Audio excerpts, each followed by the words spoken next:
रोज़े क़यामत में इसकी गिरबान पकड़ कर अपना हिसाब लूंगा। ला इलाहा इल्लल्लाह मोहम्मद रसूलुल्लाह। मैं इस कलमे की कसम खाता हूँ, अगर मैं झूठ बोलूँ तो मुझे कब्र भी नसीब ना हो। जो मेन टॉपिक था कि खिज़र उमर को मैंने क्यों छोड़ा, वो आपको नहीं बता पाया था, इसलिए मैं आज बता रहा हूँ। सबसे पहले दोस्तों कि आज मैं आपको जो कुछ बताने वाला हूँ सच बताऊंगा, किसी किस्म का कोई झूठ नहीं होगा। ला इलाहा इल्लल्लाह मोहम्मद रसूलुल्लाह। मैं इस कलमे की कसम खाता हूँ, अगर मैं झूठ बोलूँ तो मुझे कब्र भी नसीब ना हो। मैं आपको सीधी बात बताऊंगा, खिज़र उमर और मैं काफ़ी टाइम से इकट्ठे थे। सोशल मीडिया पे तो हम बाद में आए थे। हमारी काफ़ी गहरी दोस्ती थी। उसकी अपनी शॉप हुआ करती थी, मेरी अपनी शॉप। हम दोनों का शाम को इकट्ठे मिलना, दिन को एक दिन वो मेरी शॉप पे आ जाया करता था, एक दिन मैं उसके पास चला जाया करता था। मतलब कि अगर मुझे जो शादी का किसी ने कार्ड भेजा है तो खिज़र भाई मेरे साथ जाते थे, और उसे किसी ने शादी का कार्ड भेजा है तो वो मेरे बगैर नहीं जाता था। हम कुलखानियों पर भी इकट्ठे जाते थे। मतलब कि इतनी हमारी गहरी दोस्ती थी।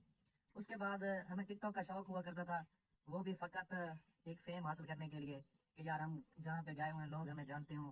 बाकी पैसे कमाने का नाम इस चीज़ से कोई पता था ना, ही कोई किसी किस्म का लालच था। उसके बाद दोस्तों हुआ कुछ यूँ, मैं आपका ज़्यादा टाइम वेस्ट नहीं करूँगा, कोशिश कर रहा हूँ कि आसान लफ्ज़ों में आपको बात की भी समझ आ जाए और टाइम भी बच जाए।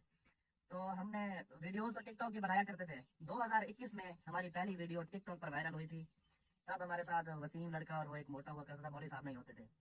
तो उसके बाद हम लगे रहे टिकटॉक पे, फिर हम यूट्यूब की तरफ आ गए, यूट्यूब से फेसबुक की तरफ आ गए। लेकिन फिर भी यूट्यूब का तो पता था कि यहाँ से अर्निंग होती है, लेकिन हमें फेसबुक का नहीं था पता कि यहाँ से भी अर्निंग होनी है। इसलिए हम वहाँ पे लगे रहे जस्ट फेम के लिए। तो हमें किसी ने बताया कि यार फेसबुक अकाउंट भी मोनेटाइज होती है, यहाँ से भी अर्निंग होती है। तो वो हमने मोनेटाइज करा लिया। तकरीबन एक डेढ़ माह बाद ना हमारी फर्स्ट इनकम आई। अब हमारी जो पिछली टीम में वसीम और वो मोटा शाहजैन लड़का था वो हमें छोड़ के चले गए थे। हमने मौलवी साहब को भट्टे से हायर किया था। हम 3 लोग थे जो हमारे हम वीडियो बनाते थे, और कामरान भी बाद में आया था। वो तकरीबन हमारी दूसरी इनकम थी, या पहली पहली के एंड पे या दूसरी पे आया था। तो फिर हुआ यूँ कि खिज़र ने मेंशन कर दिया कि यार मौलवी साहब, मैं और कामरान, ये जो 3 बंदे हैं ना, आपको मैं दूंगा 40%, और 60% मैं खुद रखूंगा, क्योंकि मैं मेन बंदा हूँ।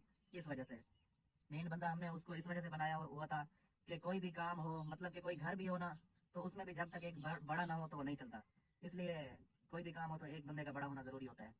इस वजह से चैनल भी उसने अपने नाम से बनाया था, और हम शुरू से इकट्ठे थे। तो उस टाइम अगर हमें ना वारे आता, हमें ना समझ आता, तो हम उसे कह सकते थे कि यार हमें 40% पे नहीं समझ आता, हम नहीं करना चाहते। लेकिन हमने कोई डिमांड नहीं की। हम ये भी कह सकते थे कि यार हम 3 बंदे हैं, हमें आप 60% दें, 40% आप खुद रखें। लेकिन हमने किसी किस्म की कोई डिमांड नहीं की। उसे बस ये कहा कि यार तू भाई है, जैसे तुझे बेहतर लगे वैसे कर ले। तो फिर उसके बाद निज़ाम चलता रहा। मतलब कि 1-2 अर्निंग आई, उसने हमें बताया कि यार इतनी आई है, इतने आपके बनते हैं, इतने मेरे बनते हैं। मतलब जैसे था वो हमने डिवाइड किया। उसके बाद निज़ाम चलता रहा। उसने कहा कि यार आप मुझसे खर्चा पानी ले लिया करें, आप फजूल खर्ची कर जाते हैं, अगर आपकी सेविंग हो जाएगी तो आप लोगों का अपना ही फायदा है। मैं ये चाहता हूँ कि आगे चल के हम जो भी कारोबार करें, उसने कहा था कि हम कपड़े का एक ब्रांड बनाएंगे। तो वहाँ पे भी जिस तरह हम यहाँ पे 60-40 हैं, तो वहाँ पे भी ऐसे ही 60-40 चलेंगे। तो इस वजह से हमने भी मतलब कि अंधा इतबार किया उस पर, कभी किसी चीज़ की कोई डिमांड नहीं की। जैसे उसने कहा हमने यस किया। उसके बाद दोस्तों हमने एक गाड़ी ली आल्टो, इस्लामाबाद से, न्यू 0 मीटर। कुछ ऐसे बाद निज़ाम चलता रहा तो उसने सिविक ले ली। तो मैंने कहा यार ये आल्टो मैं रख लेता हूँ। मेरी मोबाइल शॉप थी, जैसा कि आप लोग जानते होंगे, शुरू शुरू में आप वीडियोस में देखा करते होंगे। 2022 के छठे माह मैंने दुकान अपनी सेल की थी। कुछ पेमेंट मैंने उसे नेट दी थी, कुछ वो मेरे हिसाब किताब में थे, वो उसको दिए। तो आल्टो गाड़ी मैंने रख ली थी। तो दोस्तों मैं आपको ये बताता चलूँ कि हमारा अपना ना ज़ाती घर नहीं था। तो मेरे घर वाले कहते थे कि यार आपने गाड़ी ली हुई है, आपका अपना घर नहीं है। और लोग भी बातें करते थे, हमारे मोहल्लेदार, जब हम वहाँ से गुजरते थे ना, कि गाड़ियों पे चढ़े हुए हैं, अपने बैठने की इनकी जगह नहीं है। जो हमारा मकान था वो